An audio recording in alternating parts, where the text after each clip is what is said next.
Hello, thanks for joining us again as we continue our look at our Paper Sloyd books from Charlotte Mason Beehive.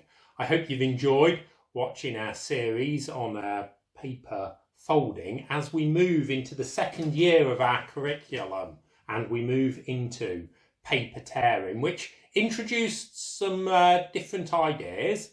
One of the things that we really see becoming more prevalent as we go through paper tearing is measuring.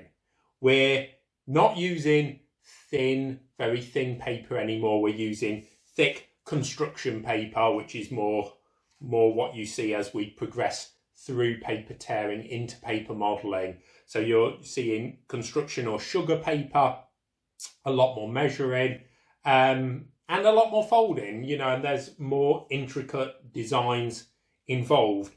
The first project is the card ruler, which forms the base to most of the things in the book, because you are not given pre-sized pieces of paper anymore like in paper folding. The student is expected to cut the piece of paper, which is an A4 piece of paper, down to size for whichever model they are doing.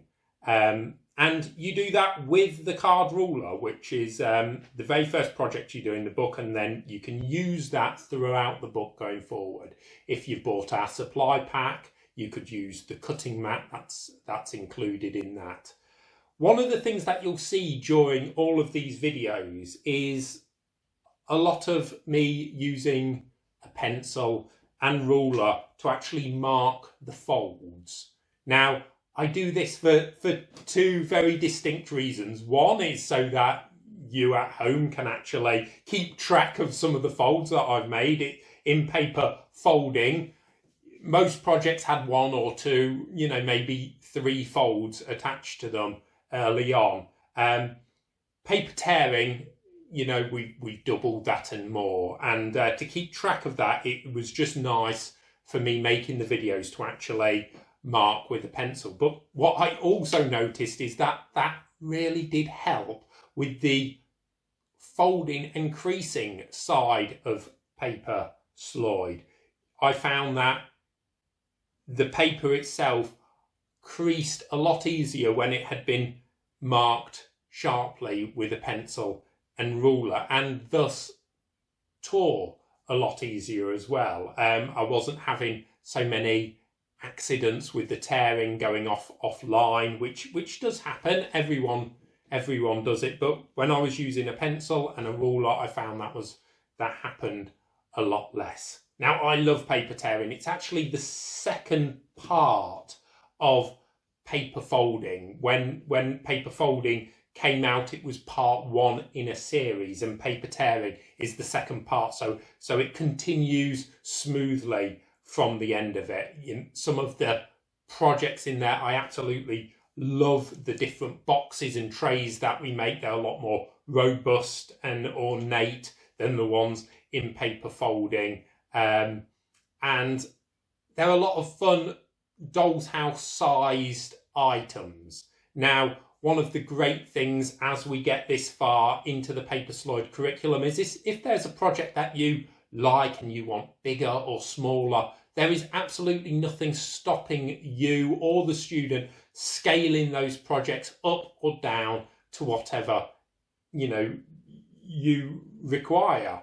There were some projects in this book I struggled with, as I'm sure you will as well. I really struggled with making the boat. You take quite a small piece of paper, you're folding it even smaller, and then you're basically turning it inside out. I had to refilm that several times, and even then I wasn't quite happy with it. It's not the smoothest of projects, but that's how it was in the original edition. You can get there, in the end. And it's the same with the notice stand. There's some intricate folds in the notice stand to get the base for the notice stand, and it took several times of really scratching my head thinking, how did this go?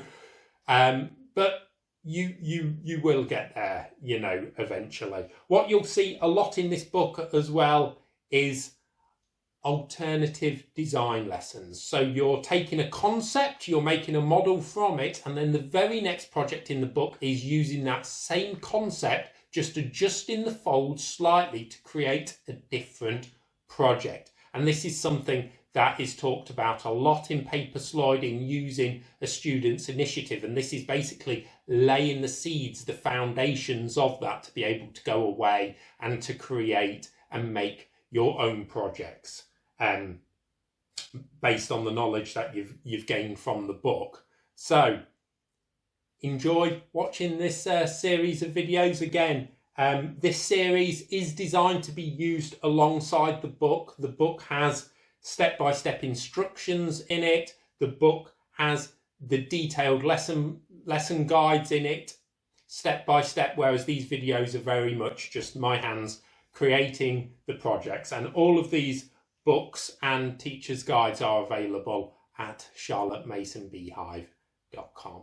So I hope you enjoy these videos, and thank you for taking the time for watching the introduction and not skipping straight past it. I'll see you next time. Thank you.